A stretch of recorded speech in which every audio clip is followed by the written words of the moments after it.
Si je vous dis empereur, conquérant, français, vous allez sûrement me dire Napoléon. Mais connaissez-vous vraiment son histoire? Eh bien prenez 5 minutes pour vous laisser bercer par l'histoire d'un des plus grands personnages que la France ait connu. Napoléon Bonaparte est né en Corse, à Ajaccio, en 1769. Dans sa famille, on trouve des notaires, des avocats, des hommes de loi. Il vient donc d'une famille plutôt haut placée en Corse. 15 ans, le jeune Napoléon quitte son domicile familial pour une école militaire parisienne. Celui-ci subira des moqueries à cause de son accent corse. Malgré tout, Napoléon est un élève plutôt studieux. En 1785, un événement important survient dans la vie de Napoléon. Son père décède d'un cancer, laissant 4 fils et 3 filles derrière lui. Cette année-là, Napoléon réussit son examen d'entrée à l'armée et devient sous-lieutenant.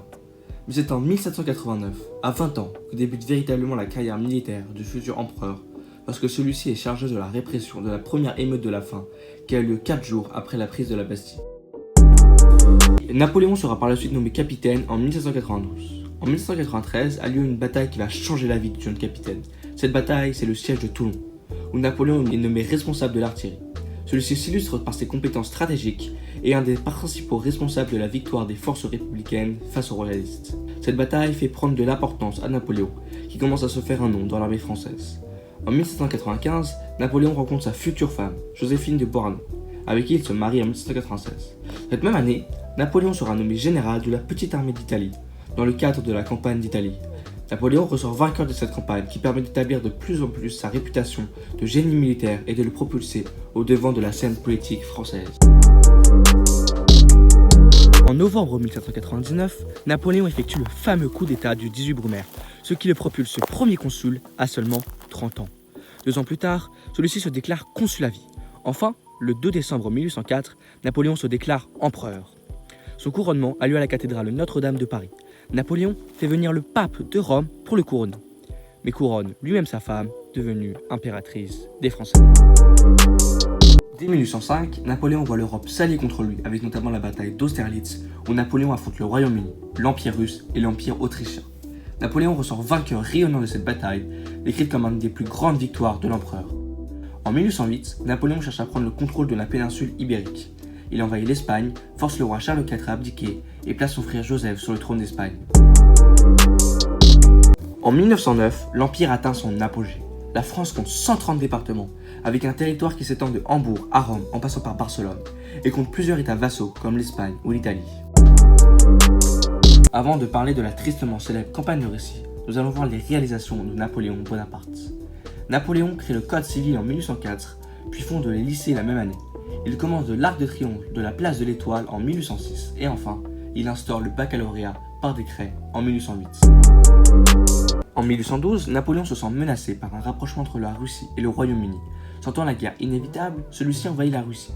Il part avec une gigantesque armée composée de 600 000 hommes. Les Russes vont appliquer la fameuse stratégie de la terre brûlée, en reculant sans cesse devant l'armée française. Même si la France sort théoriquement vainqueur de cette bataille, la grande armée est affaiblie et subit d'énormes pertes à cause du terrible hiver russe. C'est cette campagne qui sonne la fin d'une période de prospérité pour l'Empire français et sa grande armée.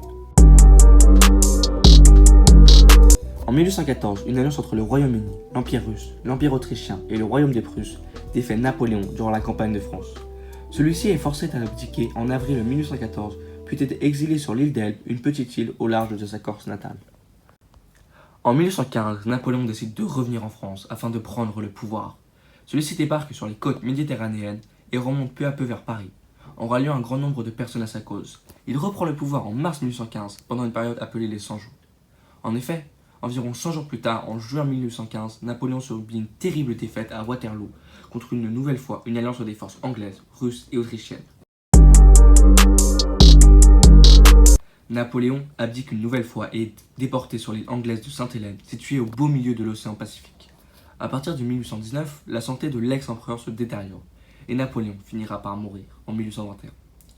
Hudson Lowe, le gouverneur anglais de l'île de Sainte-Hélène, déclara à la mort de Napoléon: « Messieurs, c'était le plus grand ennemi de l'Angleterre, c'était aussi le mien.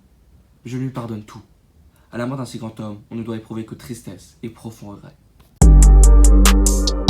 Pour conclure, Napoléon est un personnage qui a profondément marqué l'histoire de France par ses conquêtes, son esprit stratège et sa détermination. Mais c'est aussi ce Napoléon que la France a connu, une de ses plus grandes périodes de prospérité et de grandeur. L'influence de Napoléon se ressent toujours aujourd'hui en France, avec des lois et institutions fondées et instaurées par Napoléon qui sont toujours en vigueur aujourd'hui.